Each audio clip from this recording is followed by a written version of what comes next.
All right, so I don't think nearly enough people have heard of this book. It's called How Democracies Die. It's this blueprint for basically how to handle somebody like Donald Trump, and it's actually incredibly undemocratic, which you're going to see in a moment here. So, who was this book written by? It was written by Stephen Levitsky and Daniel Ziblatt, who are professors of government at Harvard University. At least they were at the time of this publication, which was 2018. The book got tons of plaudits, of course, a New York Times bestseller. You've got one of the 50 best books of the year so far from Newsweek in 2018, a New York Times Book Review Editor's Choice, the defining political book so far of 2018 from the Philadelphia Inquirer. The Washington Post says, this is an incredibly important, dispassionate look at the current state of affairs.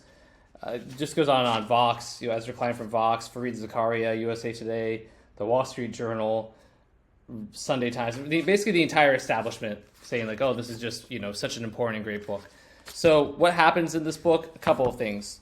First of all, the two authors give you this criteria for identifying indicators of authoritarian behavior. And there's 4 of them.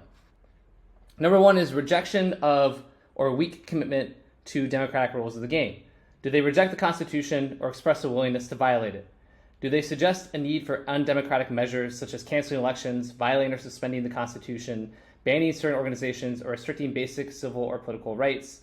Do they seek to use or endorse the use of extra-constitutional means to change the government, such as military coups, violent insurrections, or mass protests aimed at forcing a change in the government? Do they attempt to undermine the legitimacy of elections, for example, by refusing to accept credible electoral results?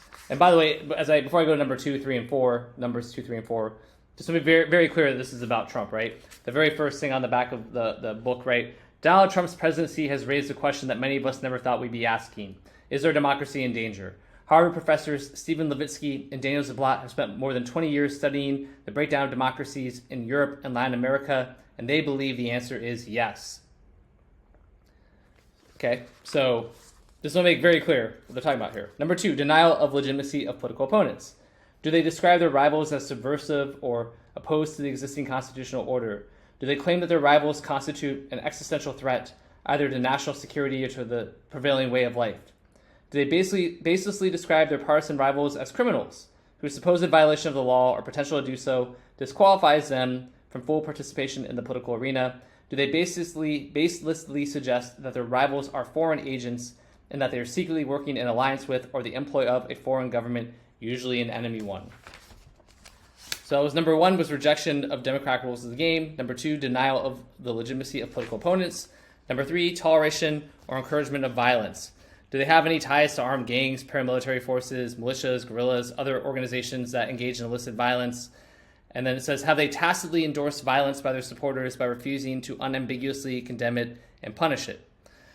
Number 4, readiness to curtail civil liberties of opponents, including media. Have they supported laws or policies that restrict civil liberties, such as expanded libel or defamation laws, or laws restricting protests, criticisms of the government, or certain civic or political organizations? Have they threatened to take legal or other punitive action against critics and rival parties, civil society, or the media? Have they praised repressive measures taken by other governments, either in the past or elsewhere in the world? So, obviously, if you go right here, I think it's really interesting and important.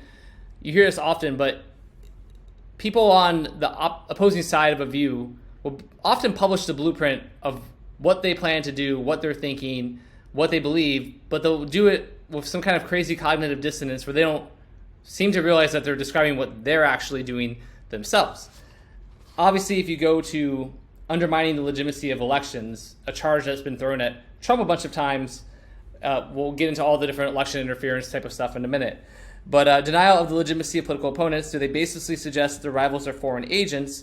Well, that was the entire Russian collusion thing, which was levied as a charge against Trump multiple times, investigated, and yet they never found that he actually colluded with Russia on anything. But he was sort of identified as being this Russian agent as a way to try to disqualify him from participating in the democratic process.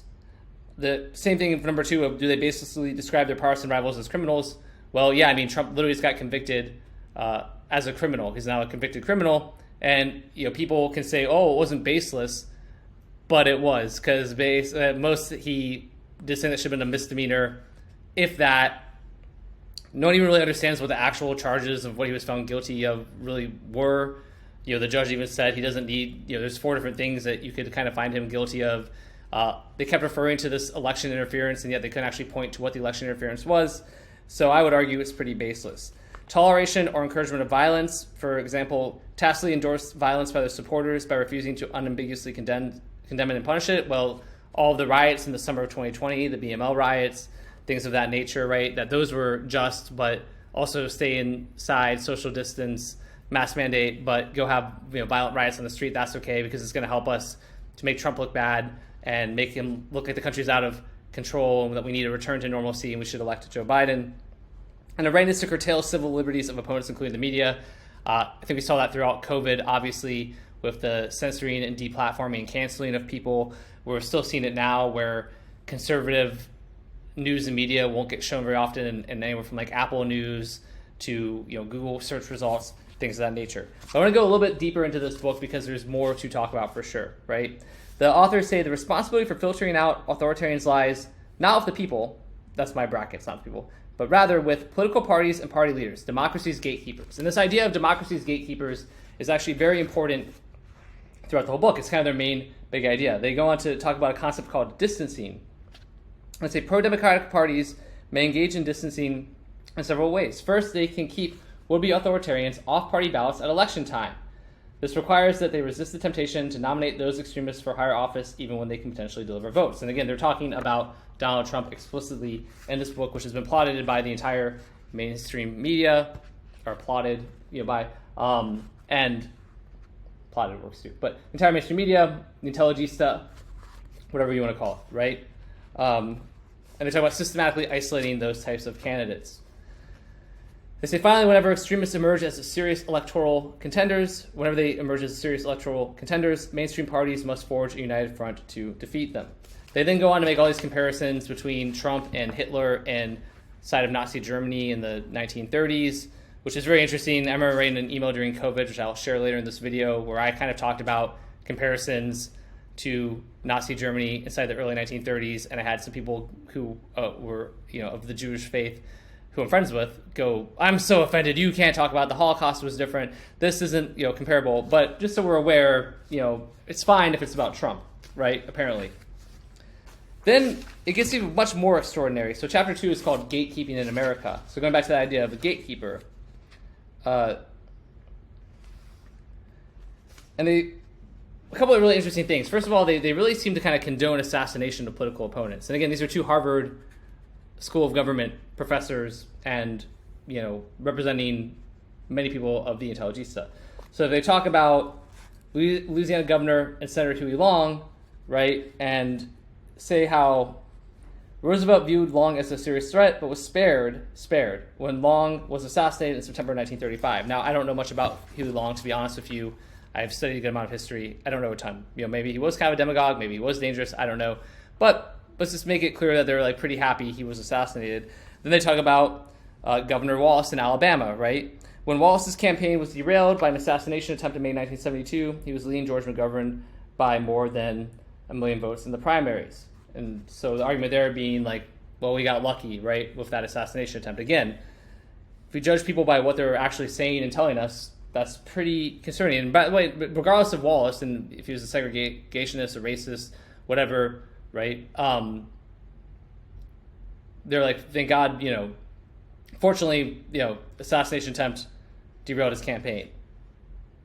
And they say here, the real protection against would-be authoritarians has not been Americans' firm commitment to democracy, but rather the gatekeepers, our political parties. So just how elitist is this already, and how undemocratic does it seem?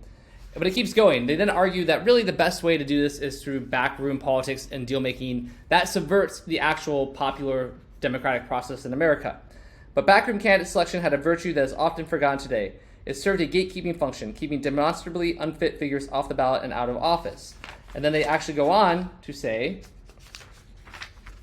smoke-filled backrooms therefore served as a screening mechanism helping to keep out the kind of demagogues and extremists who derailed democracy elsewhere in the world. So again, this idea of a special elite, vanguard, people in the know, being the gatekeepers of democracy by making the democratic process less democratic. And then if you really want to see it super explicitly, When they go to turn and talk to binding primaries, which they do later on in the same chapter, page 51, some political scientists worried about the new system. Binding primaries were certainly more democratic, but might they be too democratic? And so we're worried about things being too democratic for the rise of authoritarians, quote unquote, like Trump, okay? And it's pretty remarkable. I mean, I could go on with this book, but I actually want to move to a couple other points that I want to make inside of this video. So the next one, there's basically three parts in addition to how democracy dies. Part one of this is going to be about how there are all bad outcomes, okay? So let's look at what kind of happens after this criminal charge for Trump, right? Okay, say that Trump doesn't go to jail and he's elected. Well, now we still have half the country believing he's this grave threat to democracy. There's going to be potential attacks on his life from the left.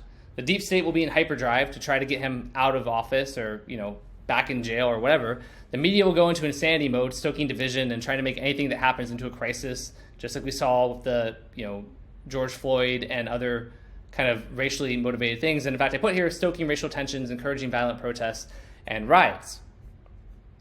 There's no way that doesn't happen from my mind, right? We already saw it.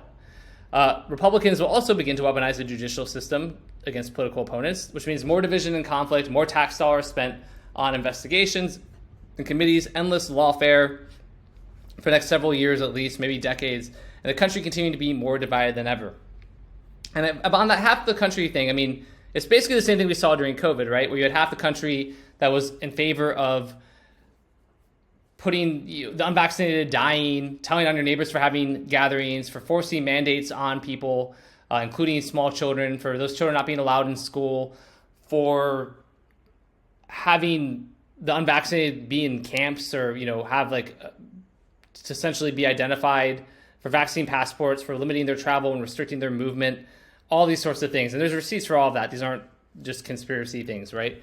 That's what happens, kind of in a way, a best case, if there's no jail and Trump gets elected, right?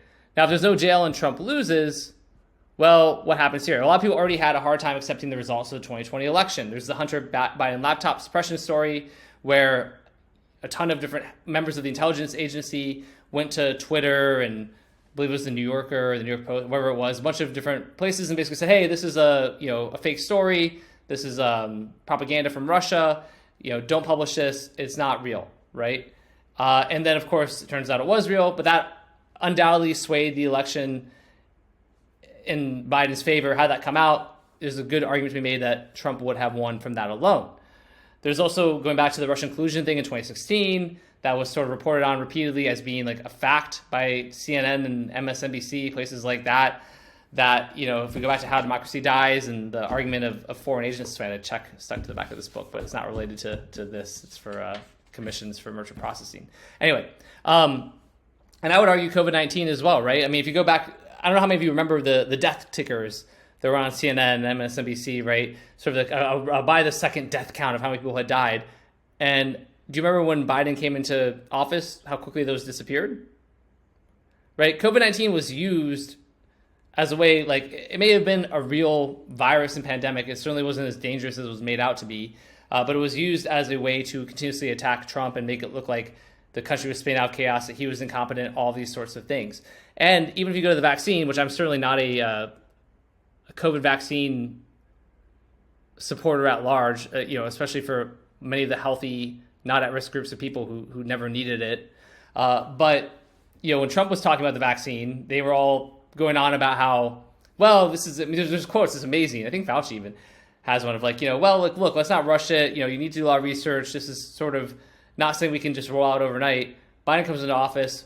Oh my God, the vaccine works. It's safe. Everybody take it. If you don't take it, you're going to lose your job and have your civil liberties curtailed, right? And that's not even getting into immigration and other sort of things that are also worth talking about, frankly, right?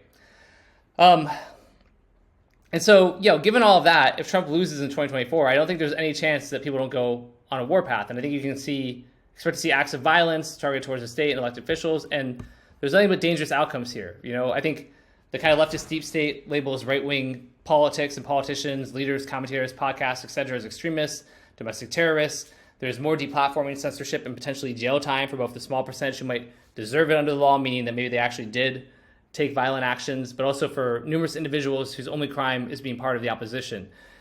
Breaking up political groups like Turning Point, investigations, raids on publications like the Daily Wire, complete weaponization of not just the judicial system, but the entire state to suppress opposition. And finally, what if Trump does go to jail pre-election? Well, in that case, I only see something like similar outcomes to if Trump loses, but it's a faster timeline. There's probably acts of domestic terrorism from people who see this as treason. Maybe there's some CIA people kind of doing things in their own little Reichstag fire to make it look like it's more widespread.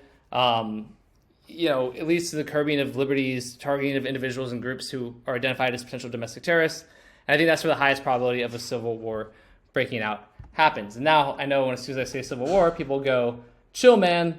Like, this is good for Trump, right? Like, he's going to get elected. There's no, this is, it's fine. And to them, that's where the next part of this comes in, which is normalcy bias, right? What is normalcy bias? It's a cognitive bias which leads people to disbelieve or minimize threat warnings. So those people who are saying, this is a gift for Trump and insurance will be elected, are suffering from this normalcy bias. And frankly, it's the same normalcy bias that they suffered from during COVID. And you have to wonder about the slippery slope thing of how much does it take for somebody to wake up and realize that this is not normal, right? Like, people during COVID of, whatever, I'm just gonna stay in my lane. I'm just gonna, it's all fine. It's yeah, it's all fine until your 5-year-old has to get a vaccine that they don't need and gets myocarditis, or until young athletes drop dead on a playing field, or until they're restricting your movements and they're deplatforming and censoring people and ruining their livelihoods because they have a dissenting opinion, or because they just want to discuss the science, right? Now, look, it's definitely possible that Trump doesn't go to jail and that he does become president. It's also possible that any conviction is overturned during the appeals process, especially if it goes to the Supreme Court. But even if that happens, things will never be normal again. That's what I think some people aren't understanding. I think a lot of people do understand it too, but a lot of people don't. Right? At a very minimum, the judicial system has now been weaponized and will be used for political purposes and political persecution by both parties moving forward. And at a maximum, it's what I described above, read violence and a potential civil war. And like I mentioned before, this is really just a continuation of COVID. It's another way to divide us. You have 50% of the population who want to tell on neighbors and force strangers to get vaccines, and we're cheering when the unvaccinated die and all that kind of stuff, right? I think COVID-19 was a coup attempt, and it partly succeeded, and this is just the next move in that same attempt. It's actually something I wrote about back in 2021, which I'll show you really quickly just to kind of, I guess, create credibility that this is something I've been paying attention to for a long time.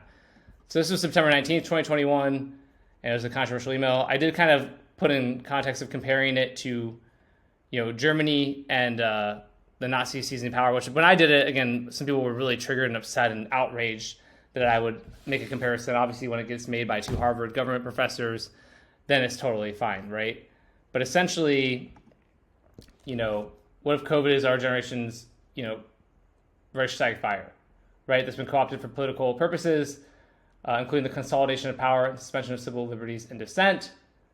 And I kind of, put some evidence for that here, right? Including this war with the other and all of that kind of stuff. And so, the ultimate thing here, you can talk about how this could lead to a coup, right? But anyway, that's what I see happening now. Here's the final part, which is sort of the feelings of rage. And they're my feelings of rage, right? I want to talk about this because last night I was laying in bed and I felt sick to my stomach, and this feeling that I had not had since COVID-19, there was this feeling of rage. And it wasn't rage against Joe Biden or any one specific person in general. It was a rage against the deep state and those who are weaponizing the judicial system and attempting to carry out this coup. And the source of my rage, it wasn't just about what they're doing to America. I mean, that was a big part of it. But it was honestly a personal rage too. That because of this fuckery, I can't just spend my time living my life, enjoying liberty, pursuing happiness. And it's like that Godfather trope of just when I thought I was out, they pull me back in. I'm running a bunch of businesses that are scaling and growing. I put a thing on yesterday to my email list that I'm hiring for 7 different positions, paying anywhere from a couple thousand to $12,000 plus per month for one of my companies. And that's what I want to be doing. I want to be building businesses, creating jobs, creating things, spending time with my family, being a father, being a husband, doing all of those sorts of things. And I will continue to do those things too.